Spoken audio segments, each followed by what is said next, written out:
Body, comment allez-vous bien? Ici Anne-Marie, alias Cœur de Beurre. J'ai deux chaînes YouTube, une remplie de plein de trucs qui s'appelle Anne-Marie Hensman's Cœur de Beurre et l'autre uniquement pour la silhouette qui s'appelle Anne-Marie et sa silhouette.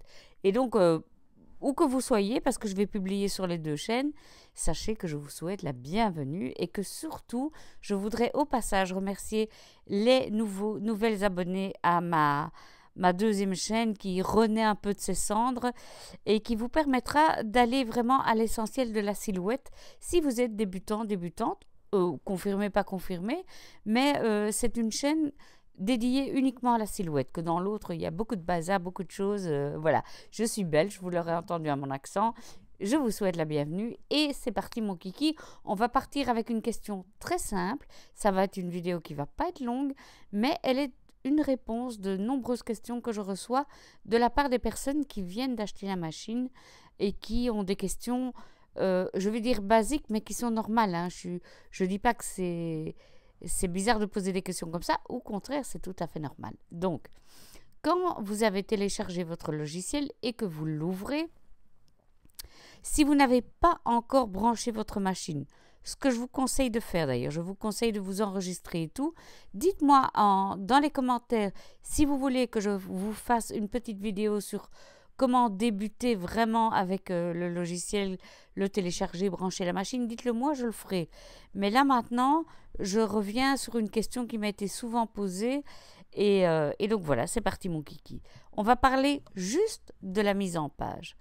Donc, si vous n'avez pas encore branché votre machine, vous allez avoir ce qui va s'installer automatiquement, à savoir quand vous allez ouvrir le programme, vous aurez la première chose qui apparaît, c'est la mise en page. Dans la mise en page, qu'est-ce que vous avez?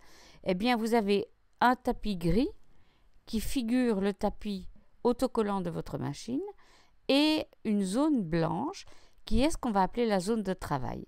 Alors, cette zone de travail, pour être sûr de savoir jusqu'où vous pouvez travailler, je vous invite à aller ici, voyez, afficher les limites de découpe. Comme ça, vous savez jusqu'où votre silhouette peut couper.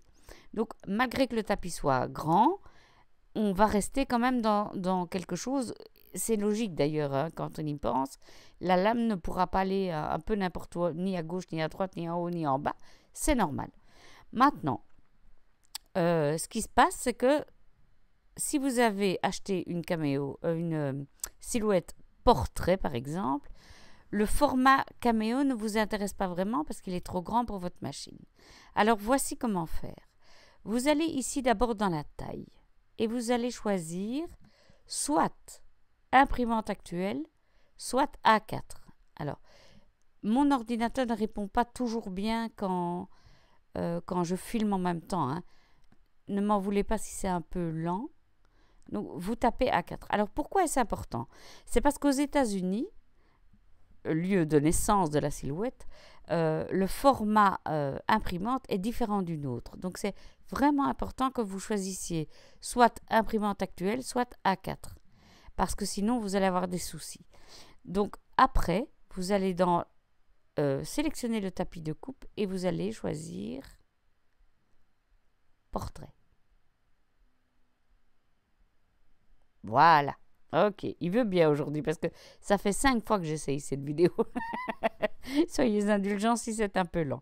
Donc voilà, vous avez votre tapis, vous avez ce qui figure votre zone de travail. Alors la zone de travail, c'est quoi? C'est ce qu'il y a à l'intérieur de la ligne rouge. Tout ce que vous allez mettre à l'intérieur des lignes rouges va être traité par votre silhouette. Tout ce que vous mettez en dehors, la silhouette ne le prend pas. Donc on dirait que c'est un peu votre feuille de brouillon ici. Là, c'est votre feuille de brouillon. Et là, vraiment, c'est ce que la silhouette va prendre. Ok. Ce que je voulais vous montrer d'autre. Imaginons que vous ayez une forme à tracer qui soit un rond. Vous allez sur tracer un ovale. Et si vous voulez vraiment faire un rond parfait, parce que si vous allez juste sur ovale et que vous tirez, vous aurez un ovale. Ok? Je fais delete pour l'enlever. Mais si je veux vraiment un rond parfait, qu'est-ce que je fais? Ou un disque, devrais-je dire. Je vais toujours sur le même outil et puis je pousse sur ma touche majuscule et je tire. Et là, j'aurai un disque parfait. un disque parfait, un disque. Je veux dire, la même dimension en hauteur, en largeur et tout et tout. Imaginons maintenant que vous n'ayez qu'un tout petit morceau de vinyle et que vous vous dites, de vinyle ou de papier, n'importe quoi, vous dites, bah, je suis pas sûre que ça va rentrer. Eh bien, voilà une petite astuce. Vous pouvez, regardez, hein, vous allez dans Montrer, et ce qui va se passer, c'est que là, vous allez pouvoir en transparence voir votre tapis de coupe tel qu'il est, avec ses repères. Donc, imaginons que vous vouliez tracer ce cercle. Alors, il faut savoir que c'est en inch, le tapis.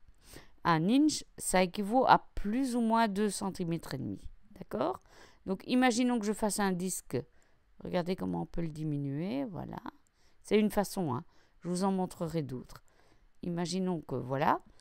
Eh bien, soit vous achetez une règle dans un magasin bon marché qui commence par A ou W en Belgique, ou voilà.